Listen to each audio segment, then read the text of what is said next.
Hello दोस्तों, नमस्कार। स्वागत है आप सभी का मेरे यूट्यूब चैनल पे। तो दोस्तों, जैसा कि आपको पता होगा, हम वन के बारे में पढ़ रहे थे, उत्तराखंड में वन। तो हमने लास्ट क्लास में उत्तराखंड की वन नीतियों के बारे में पढ़ा था कि उत्तराखंड में वन नीति जो आई थी, उत्तराखंड में जो पहले 1865 में वन नीति आई थी, उसके बाद फिर 1884 में जो आया था, उसके बाद 1948 में आई थी, उसके बाद 1950 में। तो हमने विभिन्न प्रकार के टॉपिक को कवर किया था उसमें, ठीक है। तो आज चलते हैं दूसरे पार्ट में, जो कि है उत्तराखंड में वन नीति की शिक्षा, या उत्तराखंड में वन जो इंस्टीट्यूट खुले हैं उसके बारे में पढ़ते हैं, ठीक है। तो यहाँ पे लिख लो, उत्तराखंड वन शिक्षा, ठीक है। तो उत्तराखंड वन शिक्षा में आता है आपका। तो देखो, जब सर्वप्रथम 1865 में वन नीति आई थी, तो भारत के प्रथम जो वन महानिरीक्षक थे, भारत के प्रथम वन निरीक्षक, जो भारत के प्रथम वन निरीक्षक वो थे डॉक्टर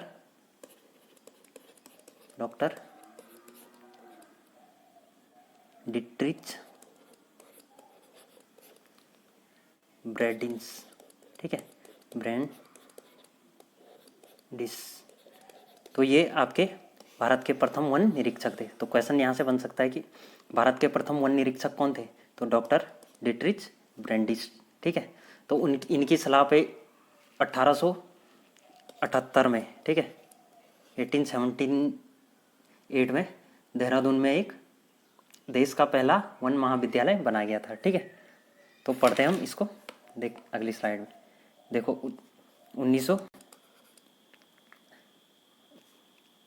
1878 में जो है देश का पहला वन महाविद्यालय बना था, ठीक है। देश का प्रथम वन महाविद्यालय। तो जो देश का वन महाविद्यालय बना था, ये बनाया गया था डॉक्टर डिट्रिच ब्रैडिस की सलाह पर, ठीक है। और उस टाइम पे जो ये बना था, इसकी स्थापना करी गई थी, यानी ये इसका नाम था फॉरेस्ट स्कूल ऑफ देहरादून। इसका नाम था फॉरेस्ट स्कूल ऑफ देहरादून, ठीक है, Dehradun. Forest school of Dehradun बनाया गया था 1878 में। उसके बाद 1884 में इसका नाम इंपीरियल फॉरेस्ट स्कूल रखा गया, ठीक है, इंपीरियल फॉरेस्ट स्कूल, ठीक है। इसका नाम जो रखा गया, इंपीरियल फॉरेस्ट स्कूल रखा गया था 1884 में। इसके बाद आगे आते हैं, जब ये हो गया, उसके बाद 1906 में अनुसंधान कार्यों को जोड़ते हुए इसका नया नाम जो है 1906 में अनुसंधान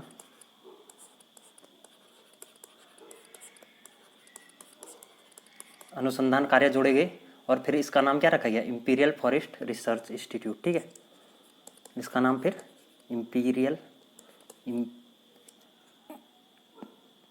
इसका नाम इंपीरियल फॉरेस्ट रिसर्च इंस्टीट्यूट रखा गया, ठीक है, 1906 में। उसके बाद देखो, जब ये बना, उसके बाद 1914 में कार्यालय एवं प्रयोगशाला बनाकर इसे चांदबाग में स्थानांतरित कर दिया गया, ठीक है। 1914 में इसका कार्यालय बना, वह प्रयोगशाला भी बन गया, ठीक है। कार्यालय व प्रयोगशाला बना, और इसका स्थानांतरित किया गया कहाँ? चांदबाग में, ठीक है।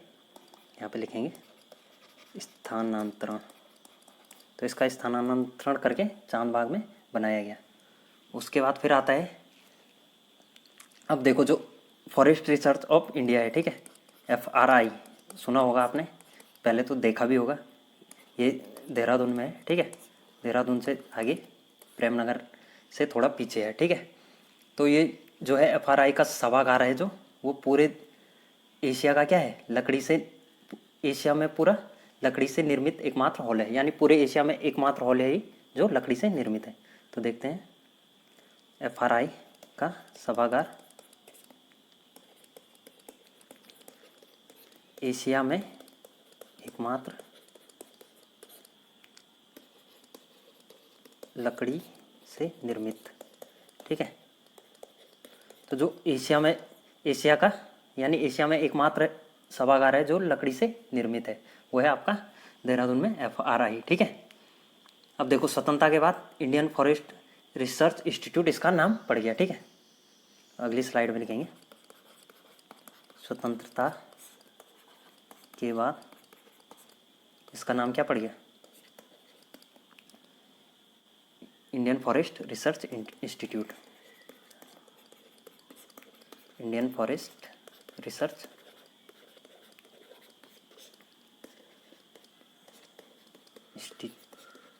इंस्टीट्यूट, यानी फॉरेस्ट रिसर्च इंस्टीट्यूट, ठीक है। तो स्वतंत्रता के बाद इसका नाम वो पड़ा, फॉरेस्ट रिसर्च ऑफ इंडिया, ठीक है। अब देखो इसके कार्य क्या क्या है, फॉरेस्ट रिसर्च इंस्टीट्यूट के कार्य, यहाँ पे देखेंगे FRI के कार्य। तो देखो FRI के क्या क्या कार्य है, यानी फॉरेस्ट रिसर्च ऑफ इंडिया के क्या क्या कार्य है। इसका पहला कार्य है वानिक, यानी वन की नीति चलाना, वन की नीतियों को चलाना, ठीक है। जो वन नीतियाँ होंगी उत्तराखंड में, जितनी भी वन नीतियाँ होंगी उन नीतियों को सही से संचालन करना, ठीक है। जो दूसरा काम है इसका वो है आपका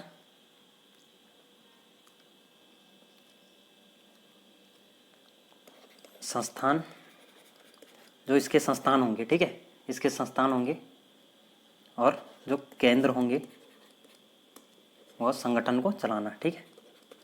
जो इसके संगठन होंगे उनको, संगठनों को चलाना, यानी जो फॉरेस्ट रिसर्च इंस्टीट्यूट के संस्थान होंगे जितने भी, या जितने भी केंद्र बनाए हैं इन्होंने, या जितने भी संगठन हैं इनके अंडर में, उन सभी को चलाना, ठीक है, उन सभी का कार्य संचालित करना। तीसरा है आपका जो विश्वविद्यालय की वानिकी, ठीक है, यानी वन की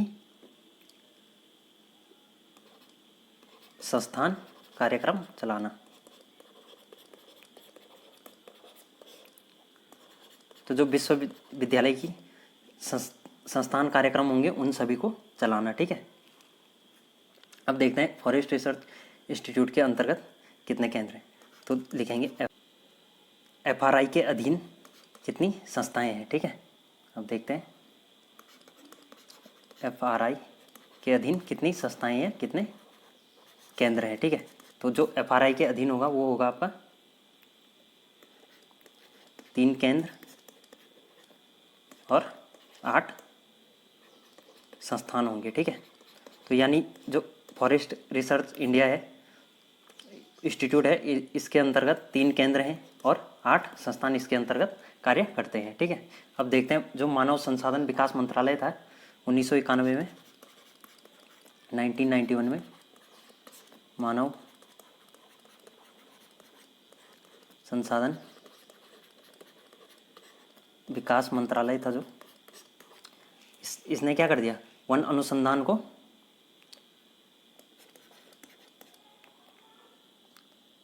वन अनुसंधान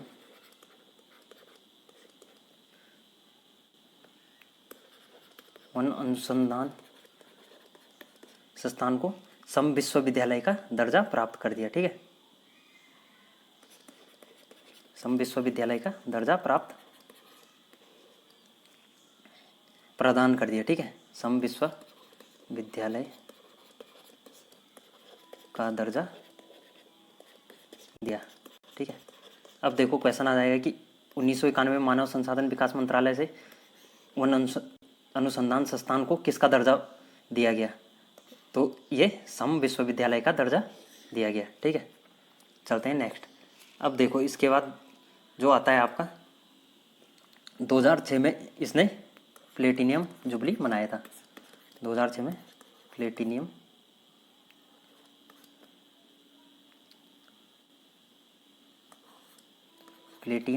जुबली। ठीक है, तो 2006 में प्लेटिनियम जुबली किस संस्थान ने मनाया था? ये मनाया था फॉरेस्ट रिसर्च इंस्टीट्यूट ने। ठीक है, उसके बाद आता है आपका कि 1929 में 1929 में जो कुलागढ़ जो कहाँ पे है, देहरादून में, एक और अनुसंधान केंद्र की क्या कही गई, स्थापना की गई। एक अनुसंधान केंद्र की स्थापना करी गई थी। ठीक है, तो 1929 में जो है एक अनुसंधान केंद्र की स्थापना की गई थी। ये कैसा अनुसंधान केंद्र था? वन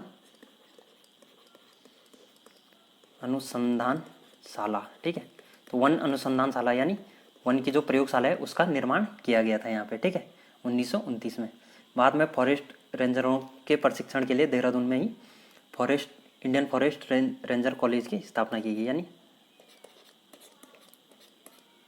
फॉरेस्ट रेंजर की जो ट्रेनिंग थी उनकी ट्रेनिंग के लिए क्या किया गया, इंडियन फॉरेस्ट रेंजर कॉलेज की स्थापना की गई। ठीक है, रेंजर कॉलेज। तो क्वेश्चन आ सकता है कि फॉरेस्ट रेंजर की ट्रेनिंग कहाँ पे होती है, फॉरेस्ट रेंजरों की, तो ये आ गया Indian forest ranger college Dehradun में इसकी क्या होती है, इसकी ट्रेनिंग होती है। ठीक है, और 1929 में देहरादून में एक और अनुसंधान की स्थापना की गई थी। ठीक है दोस्तों, तो उम्मीद करता हूँ यहाँ तक आपने कर दिया होगा, नोट कर दिया होगा। जिसने नोट्स नहीं बनाए होंगे वो नोट्स बना रहा होगा। ठीक है दोस्तों, अगर आप भी UKSSC यानी उत्तराखंड की जितनी भी प्रतियोगी परीक्षा होते हैं जो सामान्य बेस पे होते हैं, जिसमें कि आपका सामान्य हिंदी आता है, ठीक है, उत्तराखंड का आता है और सामान्य ज्ञान से रिलेटेड आता है, तो उसकी तैयारी यहाँ पे हम करा रहे हैं। तो उम्मीद है आप चैनल पे बने होंगे। अगर आप नए हैं चैनल पे तो लाइक शेयर और सब्सक्राइब कर दो चैनल को। ठीक है, तो सामान्य हिंदी इसमें आता है 20 नंबर का, उत्तराखंड का आता है 40 नंबर का, और सामान्य ज्ञान आता है आपका जो कि जनरल नॉलेज बोलते हैं वो 40 नंबर का आता है। अगर इस 40 में से आप कवर करके आप 35 वगैरह ला लेते हो तो बहुत अच्छी बात है। ठीक है, यहाँ से भी आपके कम से कम 15+ नंबर तो आ ही जाते हैं। तो यहाँ से आपके 50 नंबर तो आपके यहाँ से कहीं नहीं जाते हैं। ठीक है, और फिर यहाँ से आप 40 में से 20-30 नंबर तो ला ही सकते हो यार, 40 में से 25 नंबर तो ला ही सकते हो, तो 75 नंबर जो कि कट ऑफ क्लियर करने के लिए काफ़ी है। ठीक है, तो उम्मीद है दोस्तों आप वीडियो को देख रहे होंगे, पढ़ रहे होंगे। ठीक है, तो मिलते हैं अगली वीडियो में, तब तक के लिए बाय बाय।